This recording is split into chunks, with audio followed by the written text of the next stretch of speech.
Hello hi friends, అందరూ ఎలా ఉన్నారు? బాగున్నారు? మీరందరూ చాలా బాగా ఉండాలనేసి నేనైతే మనస్ఫూర్తిగా దేవుణ్ణి కోరుకుంటానండి. చాలా రోజుల తర్వాత ఒక మంచి వీడియో అయితే మీ ముందు తీసుకొచ్చేసాను. చింత చిగురు చాలా మందికి తెలిసే ఉంటది. ఈ చింత చిగురు పచ్చడి ఎలా ప్రిపేర్ చేయాలో చూపిస్తాను. నేనైతే ఫ్రెష్ గా చింత చిగురు కోసుకొచ్చుకున్నాను. ఒక గబ్బిడి ఎండుమిరపకాయలు తీసుకున్నాను అనమాట. తెల్ల నూగులు అయితే నాకు అందుబాటులో ఉన్నాయి, లేకపోతే నల్ల నూగులైనా తీసుకోవచ్చు. ఇంకా ఒక స్పూను ధనియాలు తీసుకున్నాను, ఒక స్పూను జీలకర్ర అయితే తీసేసుకున్నాను, ఒక 7-8 పాయలు చిన్నుల్లిపాయలు, ఒక ఆనియన్ తీసుకున్నాను. నెక్స్ట్ కొత్తిమీర కొంచెం, మీకు ఇష్టం ఉంటే వేసుకోండి, లేకపోతే లేదు. చాలా సింపుల్ గా, చాలా ఈజీగా చింత చిగురు పచ్చడి అయితే ప్రిపేర్ చేసుకోవచ్చు. ఫస్ట్ స్టవ్ ముట్టించేసాను, కడాయి పెట్టేసాను. ఒక 2 గంటలు అయితే ఆయిల్ అయితే వేసేసాను అనమాట. ఎందుకంటే ఆయిల్ కొంచెం ఉండాలి చింత చిగురు పచ్చళ్ళు. ఫ్రెష్ ఆకు కదా, నేనైతే మార్నింగ్ గా పచ్చడి చేద్దాం అనేసి ఒక గబ్బిడి నిండా అయితే నా చేతితో పెద్ద గబ్బిడి అయితే తీసేసుకున్నాను అనమాట. తీసుకొని ఇట్లాగా ఆయిల్లో ఫస్ట్ చింత చిగురుని అయితే ఫ్రై చేస్తున్నాను. నేను ఫ్రెష్ది చెట్టు నుంచి తీసుకొచ్చేసుకున్నాను. చాలా బాగుందనమాట. మా చెట్టుదేనండి ఇది. నాకైతే మాత్రము చాలా చాలా ఇష్టం చింత చిగురు పచ్చడి. అసలు చింత చిగురు అంటేనే అసలు న్యాచురల్ గా అసలు కూర, అసలు అది చాలా బాగుంటది. పచ్చడి చేసుకోవచ్చు, పప్పు చేసుకోవచ్చు, పులిహోర చేసుకోవచ్చు, అలానే చింత చిగురుని నిలవ పచ్చడి పెట్టుకోవచ్చు, పప్పుచారు చేసుకోవచ్చు. చాలా చాలా ఉన్నాయండి.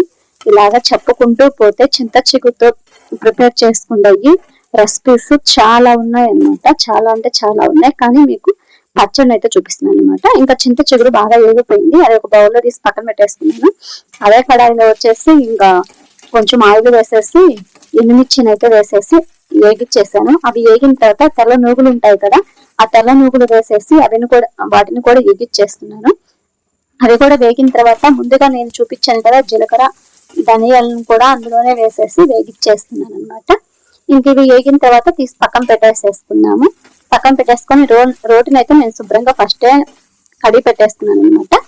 ఇంకా వచ్చేసి రోట్లో మొత్తం వేసేసి ఇంకా అంటే కారానికి సరిపడంత ఉప్పు వేసేసి దంచేస్తున్నాను అనమాట. నేను చాలా రోజుల నుంచి వీడియో అయితే చేయలేదు ఫ్రెండ్స్, దానికి సారీ అయితే నేను మిమ్మల్ని సారీ అడుగుతున్నాను. ఎందుకు అంటే నాకు చిన్న ప్రాబ్లం ఉంది, అందుకే ఆ ప్రాబ్లం వల్ల నేనైతే వీడియోస్ చేయలేకపోతున్నాను. ఈసారి ఎప్పుడైనా సరే వీడియోలో చెప్తాను ఆ ప్రాబ్లం ఏంటి అనేది. నేనైతే కొంచెం మానసికంగా కొంచెం డిసప్పాయింట్ అయ్యున్నాను, అందుకే నేను వీడియో చేయలేదు అనమాట. ఇంకా నెక్స్ట్ వచ్చేసి కారం బాగా మెరిగిన తర్వాత దాంట్లోనే చిన్నుల్లిపాయలు కూడా వేసేసి బాగా దంచేయాలన్నమాట.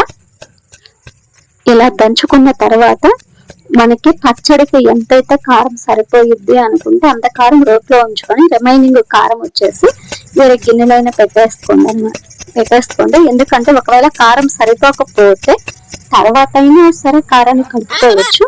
నేనైతే ఇప్పుడు బాండలు తెచ్చాను కదా, మిర్చి వేసుకున్న బాండలు ఉంది కదా, ఆ బాండలోనే కొంచెం కారం తీసి పెట్టుకొని ఇంకా ఆ కారంలో చింత చిగురు వేసేసి ఇట్లాగా బాగా దంచేస్తున్నాను.